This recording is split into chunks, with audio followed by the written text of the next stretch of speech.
Michael Bloomberg, the diminutive former mayor of New York City, billionaire, guy obviously runs Bloomberg News, who has since announced they won't be covering any negative stories about him. I'm not sure how that's supposed to work. Either way, he's officially announced that he is running to be president of the United States. Again, I do not know what it is with these New York City prickly pears who think they're going to be president of the United States, but let me tell you something, people. Michael Bloomberg is most definitely not.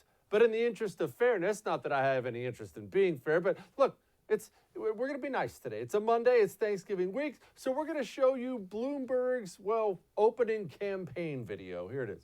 Mike Bloomberg started as a middle-class kid who had to work his way through college, then built a business from a single room to a global entity, creating tens of thousands of good-paying jobs along the way. He could have stopped there.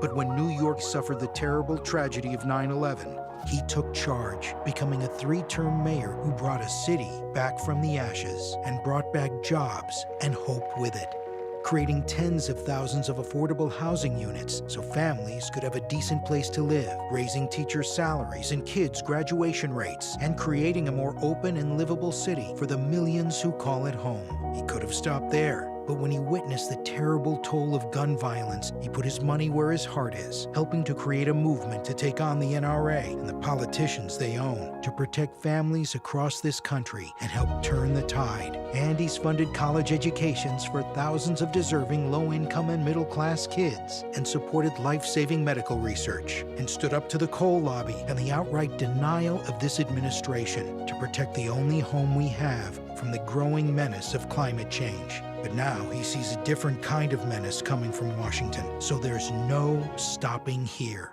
because there's an America waiting to be rebuilt, where everyone without health insurance is guaranteed to get it, and everyone who likes theirs can go ahead and keep it, where the wealthy will pay more in taxes, and the struggling middle class will get their fair share. And jobs that just allow you to get by will become jobs that let you get ahead. Mike Bloomberg for president. Jobs creator, leader, problem solver. It's going to take all three to build back a country. Okay, it's a standard campaign ad. I don't know what it is with that horrible music that sounded like a kindergartner was on one of those little gong things. And it's also a little weird that Michael Bloomberg can never seem to smile, even in his own campaign ads. He's a New York City billionaire. He doesn't relate to anybody. He's short. And you could say, Jesse, that doesn't matter. Ladies and gentlemen, history does say that matters. You see, it's one thing to look nice and pretty on a commercial like that. It's another thing when you're standing on stage and you come up to Donald Trump's knee. But that's not going to be a problem either, because the guy has so many opinions. What are two of the things Americans love more than anything in the world? Guns and junk food. And Bloomberg wants to ban both of them. But what's one thing he doesn't have a problem with?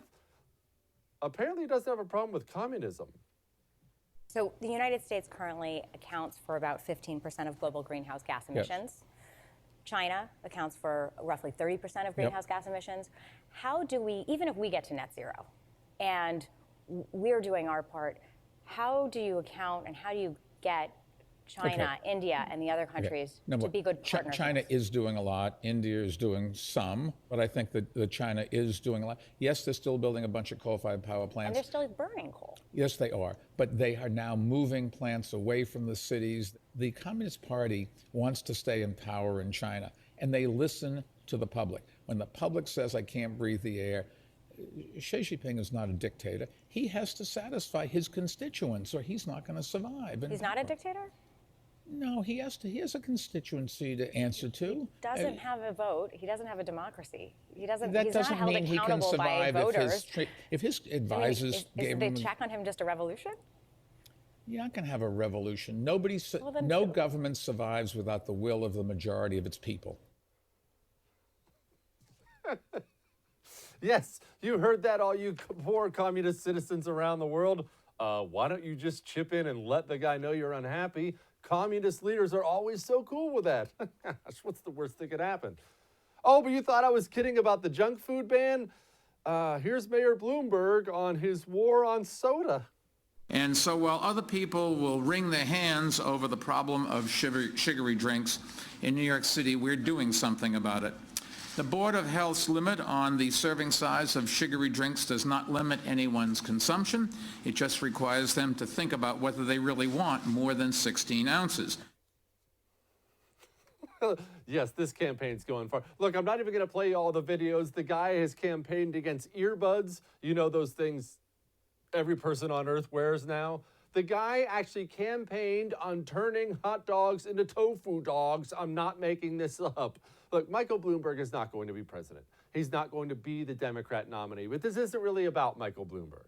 What it is about is Michael Bloomberg is a perfect example of bubble living, of what it's like for so many of these people. A New York City billionaire, he simply has no one in his life that will stand up and say, bro, you don't have a chance. And I'll tell you something else this is, something you're not going to hear anywhere else. This is a copycat thing.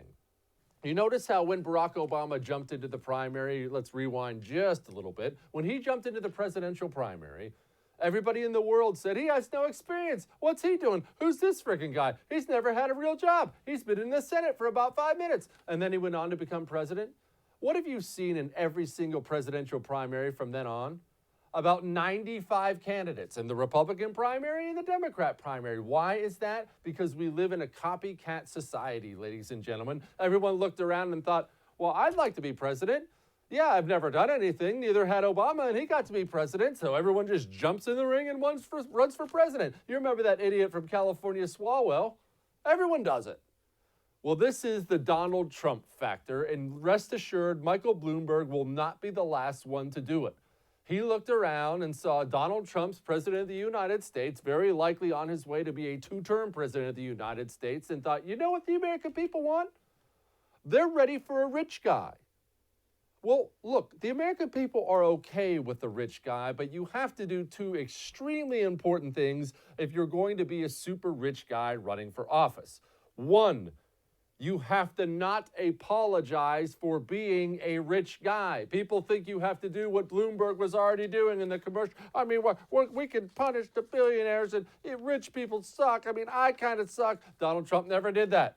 Love him or hate him, the guy was awesome, but yeah, I'm flying in on the Trump jet, just flew in from the Trump mansion, playing golf on the Trump golf course. Here's my supermodel wife. My life is awesome. People love it when you just own who you are. Bloomberg will never be able to do that. Two, there is no ability in politics, and this is where Bloomberg is really going to die. There is no ability in politics like relatability. Yes, you can say, well, no one can relate to Donald Trump. He's a New York City playboy. The guy grew up in construction, and I will tell you, all my construction friends I grew up with, they all loved him. He spoke their language. Bloomberg doesn't speak that language. He looks like an angry, nasty rich guy who's going to stand up on the podium, scold you and me for how we're living, and then fly off in his helicopter with the Russian bikini team. That's not relatable to anybody in the world. Michael Bloomberg is never going to be president, ever.